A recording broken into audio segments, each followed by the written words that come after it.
that is my father's 1996 FJ80 Land Cruiser, and he is currently on vacation, meaning he's not here.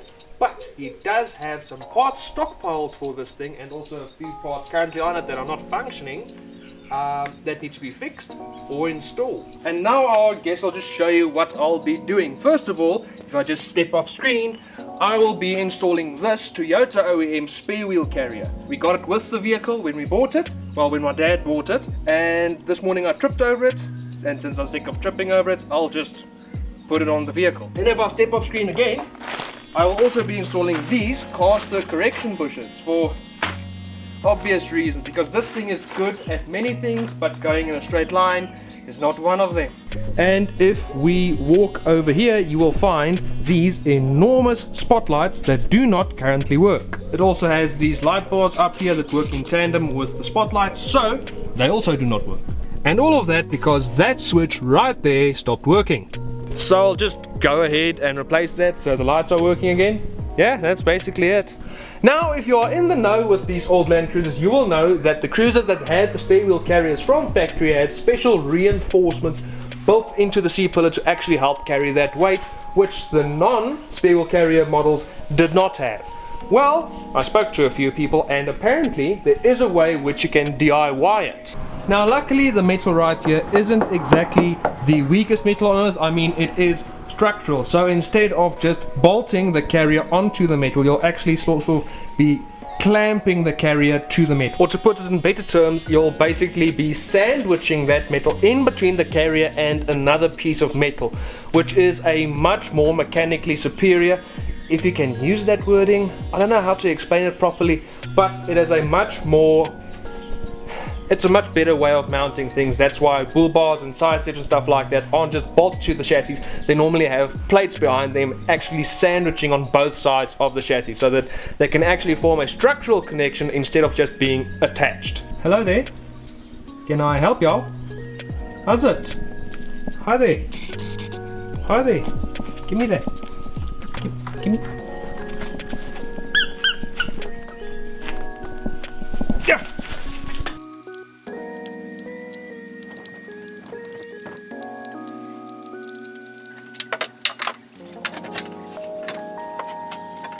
I did not just do that.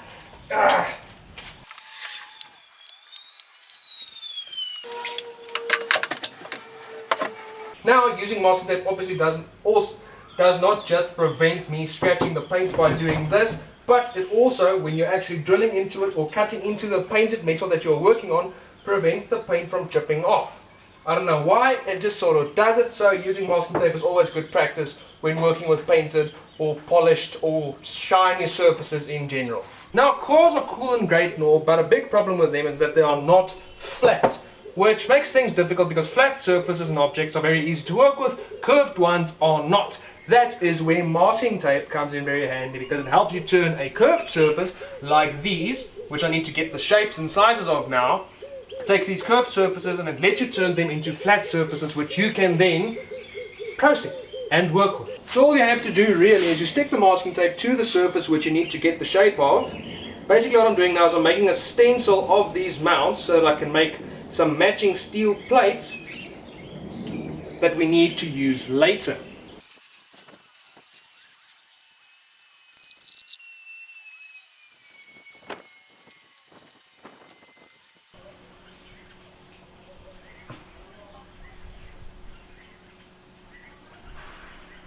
Now, once you're done laying down the masking tape on your surface, you just take a metal file and run it along the edges, and it will perfectly etch out the shape you need.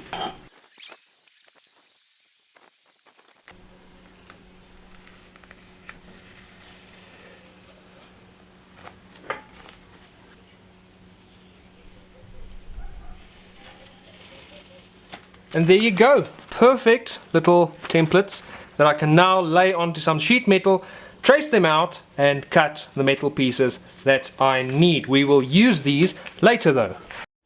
Next we need to venture into the interior of this thing. All of that plastic, which you cannot see right now, is in the way. So let me just grab you so you can see what I'm on about. that plastic is in the way.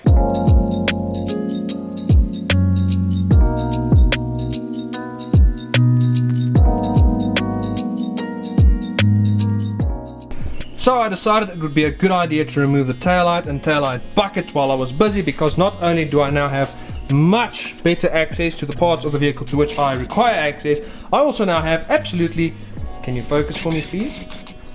I also now have absolutely zero risk of damaging that taillight even further than it already is. Okay, deep breaths, because now comes the very scary part of drilling into that thing. Whew, alright.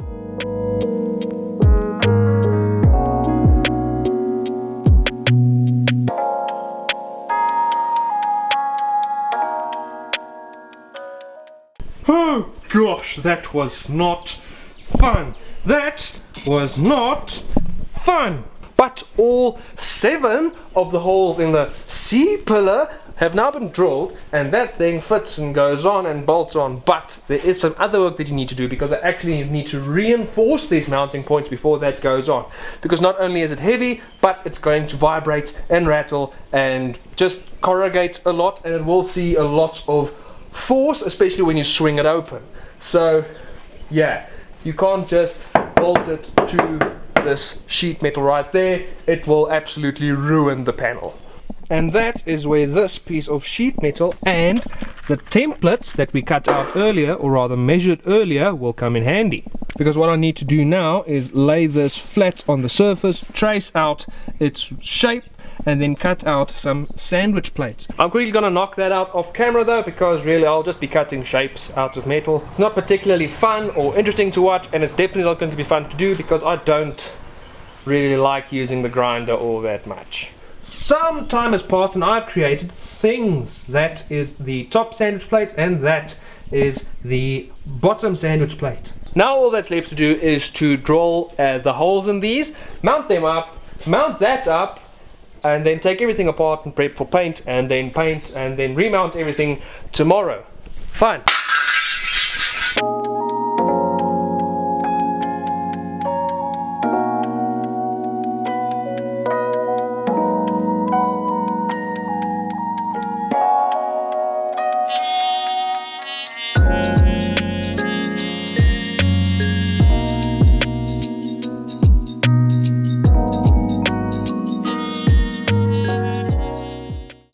Now with that thing mounted, there's one more thing to finalize. Like I said, the bracket came with the car when my dad bought it, because the previous owner was planning to install it and realized how much work it was. But he had already installed that bobbin, and I'm not sure that he's done it correctly, so I need to remove that, and if it's not done correctly, do it correctly, because I imagine that the same way that I did the sandwich plates here, I would have to do there as well, because that will rattle and shudder and experience just about all the same forces that those would. Alright, small problem. It would seem as though that plate right there is in with some riv nuts. I fear that it is bound to fail along down the road somewhere, because I can't fix it. I can't make it better.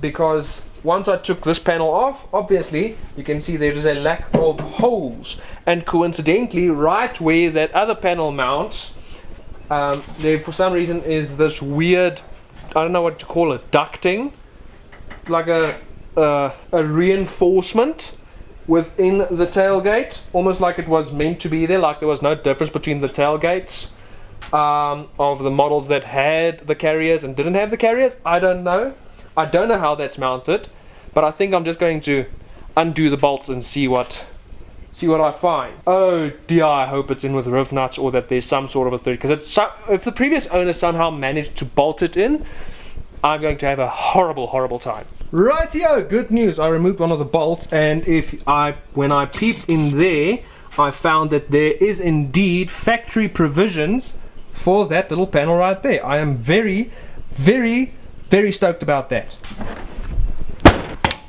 Oh yeah, I'm gonna have to do something about the number plate, but for now, that is friggin' mint. I don't even know if you can see my head, but I'm not doing this again. So, it works. It is on, and it is on solid. Now I get to remove it, prep it, and paint it, and reinstall it tomorrow. I'm gonna do that off screen, by the way, because that's just going to be very boring to watch. Morning! It is tomorrow. This morning, quickly off screen, I finished painting that. Also did some welding on it. My own special kind of welding. Can't really call it welding. I just sort of glued the metal. Anyhow, there were some cracks that I needed to fix and address, but I painted it, and now I can move on to, at least while the paint dries, I can move on to the cast correction bushings.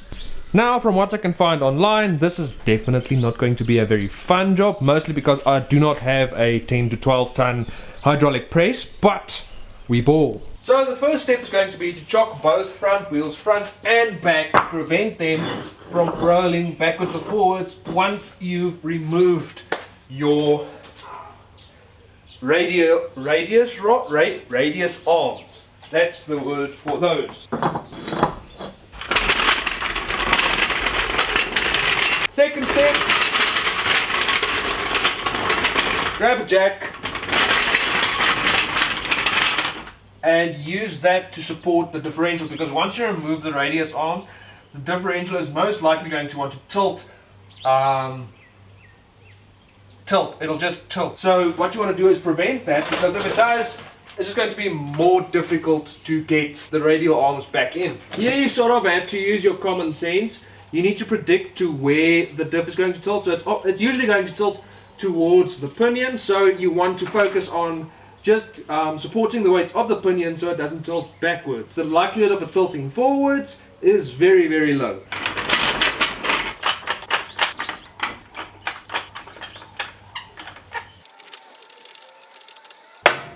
And if you really want to, for good measures, you can grab some trestles and just support wherever you want to support more weight, just for safety's sakes. And I mean, yes, you can do this without lifting the vehicle or removing the front axle, but you got to remember the radius arms are actually what keeps the axle underneath the vehicle and keeps it from rolling forwards or backwards, and the vehicle nose planting into the tarmac, or at least that's how I understand it. Hello there, Editing Ruan here, and I've decided to split this video into two parts, solely because I've noticed while editing the video that it was getting very, very long, and well, super long videos tend to not perform very well on the channel, so by that I surmise that super long videos are not very well appreciated by you. So part 2 will be up very, very soon, and I hope that you enjoyed watching part 1, because part 2 is going to be a doozy. Let's just say it involves fire and having to buy an uncle some beers to help me on a Sunday, because I was in a pinch to get that thing done. With that being said, I hope you enjoyed part 1, and please hit the like button, comment, and if you really like to, hit the subscribe button, put on notifications, and I will see you in the next one. Cheers.